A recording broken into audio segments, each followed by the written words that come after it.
I don't feel the need to do the identity politics thing. I feel the need to get down to the base issues. So if somebody wants to vote for me just because I'd be the first black city council person, that's awesome. But at the end of the day, let's just get down to like the actual issues. Election season is underway, and city races. Voters will have a chance to weigh in on their candidates for city council and mayor and local races. Mosy Moran is one of seven candidates running for Idaho Falls City Council. He's running for the seat currently occupied by Lisa Burtenshaw. Mosy is joining us now over Zoom from his home in Idaho Falls. Mosy, thanks for taking a few minutes with me today. Thank you for having me.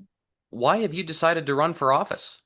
Yeah, so the biggest determining factor on me deciding to run was enough people telling me that I should run. That was the big catalyst. It wasn't something I was particularly interested in, but after having my own battles with the city back and forth, and just the breakdown of communication and seeing the lack of keeping the priorities that the city itself wants at the forefront, I was asked to run because I do have at least a small voice in the community, and I've already shown that I have no problem standing up for what needs to be done. So, if you're elected, do you have a particular thing you're hoping to accomplish? So I have three things that are my biggest focuses: the government transparency, the communication between the people of the city and the city government, which I believe falls heavily on the city government to find how to represent the people more. And then transportation is also a very big issue for me. And when I talk about the transparency and the communication, it's with a small business focus. So if we were to really button it down, local business advocacy, government transparency, and transportation. Gotcha. I'm curious about, because you mentioned the communication issue between city council and the public. Are Yeah. you, I'm kind of curious where that issue has become something you're interested in. Are you one who t attends the city council frequently and have had interactions with the city council on a regular? Yeah, so I know a couple of the city council members personally, and in January I went up and stood in front of city council to talk about an issue with my local business that is a community facing local business. And in all reality, the city council had no idea how hard it was for somebody who's just trying to get clarity on what the rules are and what the code is in order to move forward.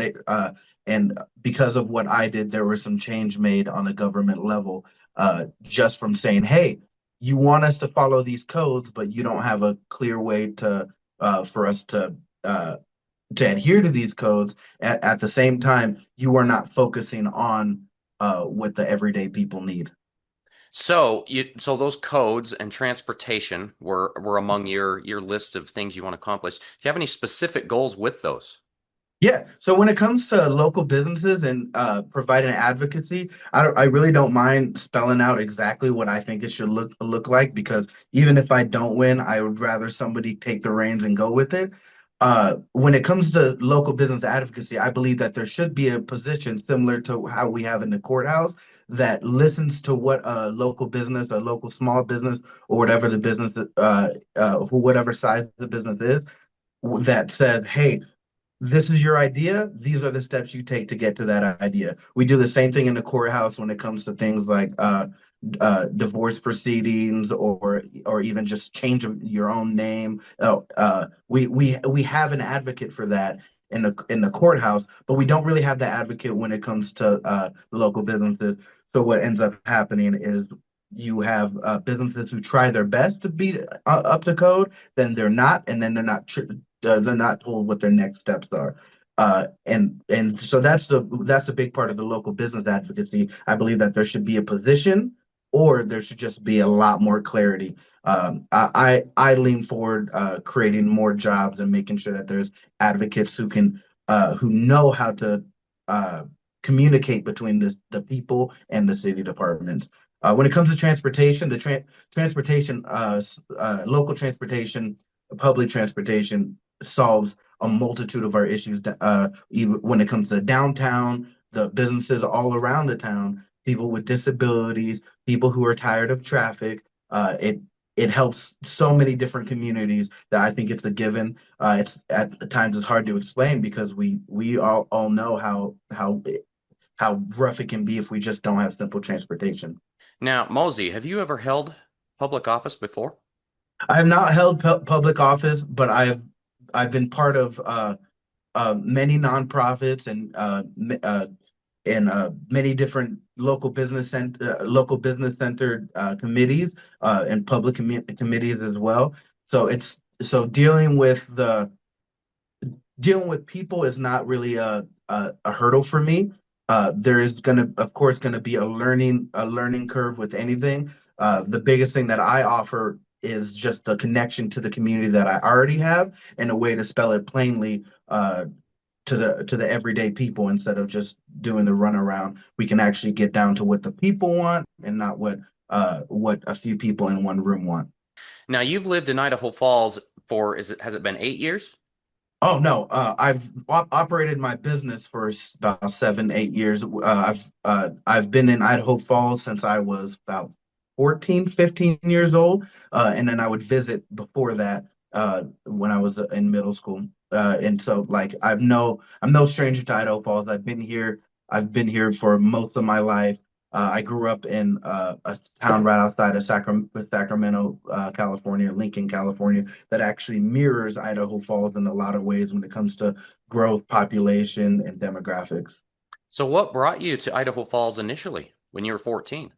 Yeah, so I'd lived here for about 6 months prior with my sister who was here. My parents retired and my sister had another baby and they decided to come out here and support and that brought most of my family here as well. Oh, gotcha. Now, you own a business in town, is that right? Yeah. Yes. Tell me It's called about the Heart.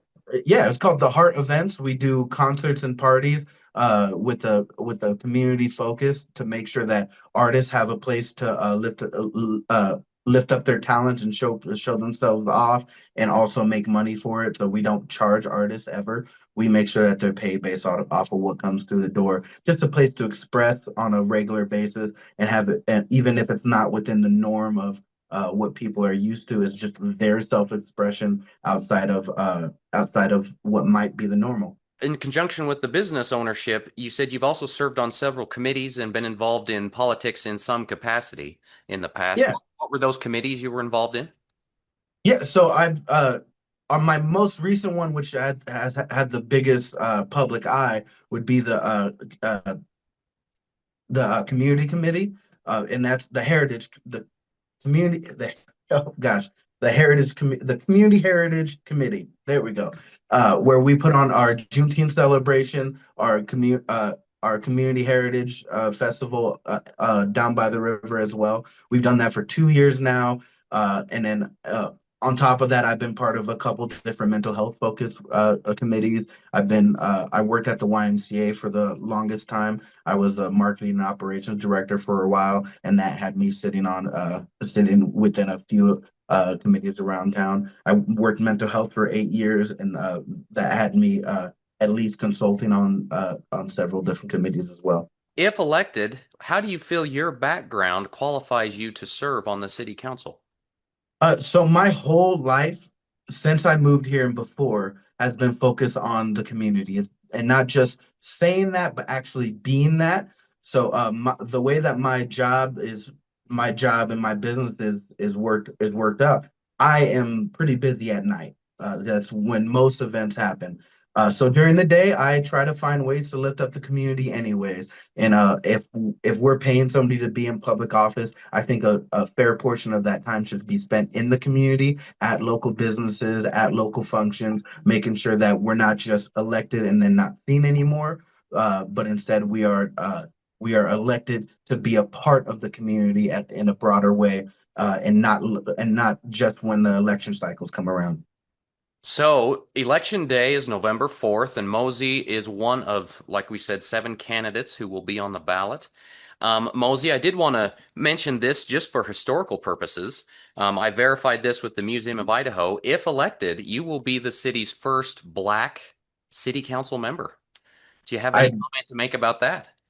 I honestly had no idea about that, and at the end of the day, at this point that we're in when it comes to a broader spectrum of things, I don't think it matters to me that much because because honestly, I'm mixed. I've lived a very black experience, but I've also lived in Hispanic areas. I lived in white areas. I don't feel the need to do the politics thing. I feel the need to get down to the base issues. So if somebody wants to vote for me just because I'd be the first black city council person, that's awesome. But at the end of the day, let's just get down to like the actual issues of communication, and so we don't have situations like the parking deal that we just had. Yeah. Well, Mosey, this has been great to talk to you. Appreciate your time.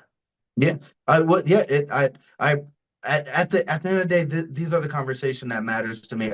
And one thing that I want to mention is that my name Mosey is based off of a nickname that I got back in California. I used to be part of a few different ministries in California where our focus was making sure that people on the street had resources. We'd go out every weekend to make sure. When I left there, my mentor, the last thing he said to me, one of the last things was, "You're a real man of service." And then I started going by MOS on stage, and then slowly that turned around to people calling me Mosey, and it just kind of stuck. So at the core, who I am is a servant. I'm going to serve the public, whether or not it's an office, and you could tell just by my name.